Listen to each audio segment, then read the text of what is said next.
homogenize a few things together here. So we're on the dance floor. We've gone through Jesus. Maybe Father has spoken some identity into us. Sitting at the table now. And he's opened up some areas that we can actually affect. We've mentioned several times some problematic issues in the past. Instead of addressing those issues in their negative perspective, let me ask a few questions. What's the opposite of brokenness? Wholeness. What's the opposite of darkness? Light. What's the opposite of unforgiveness? What's the opposite of hate? What's the opposite of separation? So hopefully you get what I'm looking at here. Instead of us focusing on the negative issues of those broken places in our past, we're solidly, securely in heaven, right? Right? Right? Yes. Yes. And let's speak down into earthly conditions. Those are the parts and areas that are still broken, potentially bruised and dysfunctional, and various things like that. But we're not going down into those areas. We're not even going to let those get internalized in us, okay? Because we're in the light. Remember, if we are walking the light as He is in the light, we have fellowship one with another. And the blood of Jesus cleanses us from all sin. Okay, so let's speak down into those areas with the positive, the opposite, the contrasting heavenly perspective of the negative conditions down in earthly areas. Okay? So you can do that in your own way, use your own words, whatever, but Lord, we just speak down into those with the light of heaven. Where there was darkness, Lord, can we just see, oh, here comes the light. Here comes the light. Oh, gosh, right now, folks, I literally feel a physical sensation going down my legs. Just the tingling. And what I believe that to be is virtue is going out from us. This is real life, spirit substance. This isn't hocus pocus. This isn't imaginary. This is life substance coming out of our spirit and focusing down. Lord, where there's brokenness, we speak now wholeness. Wholeness. Come into oneness and unity. Lord, where there's dysfunction, bring it back into order. Order. Lord, we speak divine order. Divine order. Lord, we speak light. Light into dark places. Light. We're not even going down into the darkness. And I hate to even mention it, but just for the sake of bringing contrast, we release light. Light. Light. Forgiveness, Lord. Forgiveness. Here we go. Forgiveness. Right out of our spirit. Virtues going out of our spirit. We believe in the laying on of hands. So tonight, today, out of our hands comes virtue. Forgiveness. Here comes love. Love, we bless them with love. The love of the Father. And what does the love of perfect love do? Cast out fear. Yes. Oh, can you just see it fleeing? It's like, whoa, like a scared puppy. Leg between his legs. Yip, yip, yip, yip, yip, yip, yip, yip. Out of here. Lord, love, the love, not only of the Father, but Lord, the love that you're allowing us to feel. Supernatural love. And where we've been offended and we've been the one who's been perpetrated against, it's like, Lord, oh, folks, if you're the one that's been perpetrated against, if that's the case, we're not going there. We're not going to drink of that tainted well, okay? What we're going to do is drink in this love of God. Yes. And we're going to find a new grace of God. Now, I understand we may have to kind of work at this a little bit. And if you don't feel it, prophesy to yourself. Mark, you're going to have the love of the Father in you. Mark, you're going to be able to give supernatural love. Mark, you're going to give love where you didn't feel like you're able to love. I'm blessed now with the love that literally is coming from my own heart. Came from Father into my heart, now I'm giving it away. Yeah. Reconciliation. Reconciling, Lord. Someone among us once had an angel named Reconciler. Lord, the angels that reconcile, the angels that bring light, the angels that bring wholeness, we bless and activate you in Jesus' name. Oh, Lord, our generations are going to be known very differently from now on. Our generations are colored with the magnificence and colors of heaven. Our generation's covered with light and life. Our generations from now on, Lord, because we're turning the tide today. Thank you, Lord.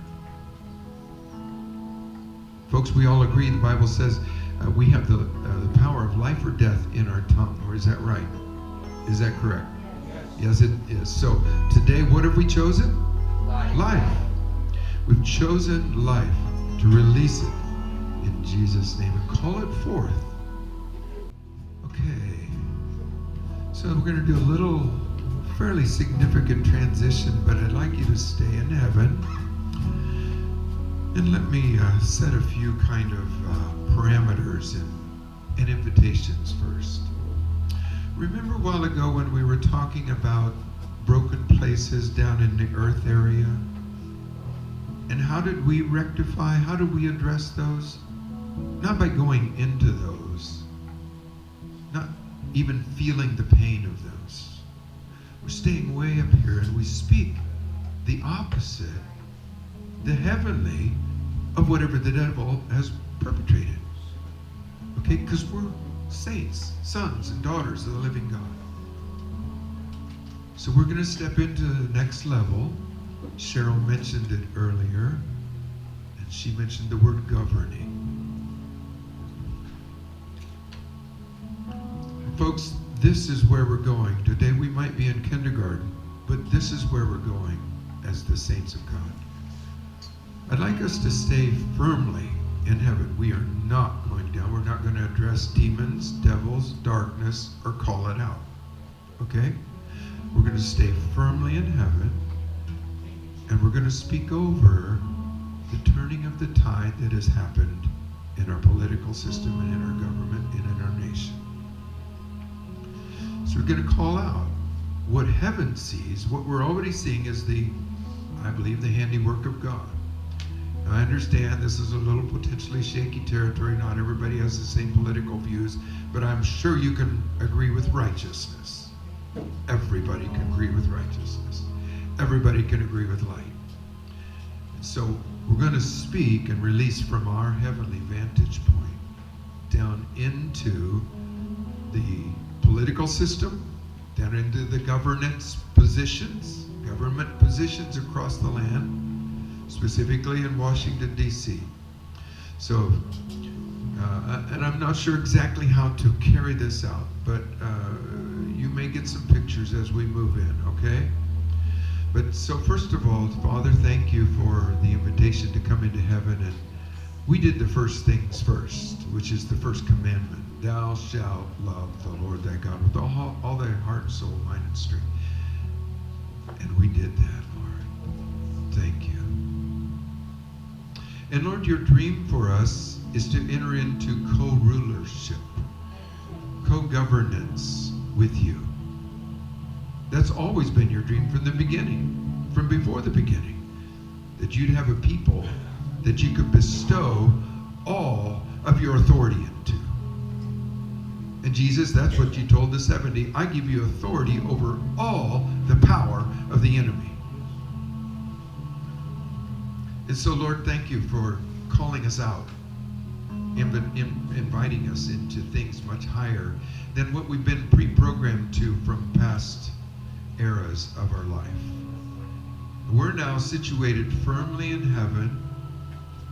And Lord, where there's been dysfunction, and again, I kind of hate to even mention it, but for the sake of contrast, Lord, we release now unity of the Spirit in the bond of peace, Ephesians 4. Maintain the unity of the Spirit in the bond of peace. Lord, we bless now. We bless. Just angelic hosts. Folks, could you see just a host of heaven streaming out of the heavenlies? Because why? I know this sounds heady, but because we're agreeing with Father's design. We're agreeing with Father's heart.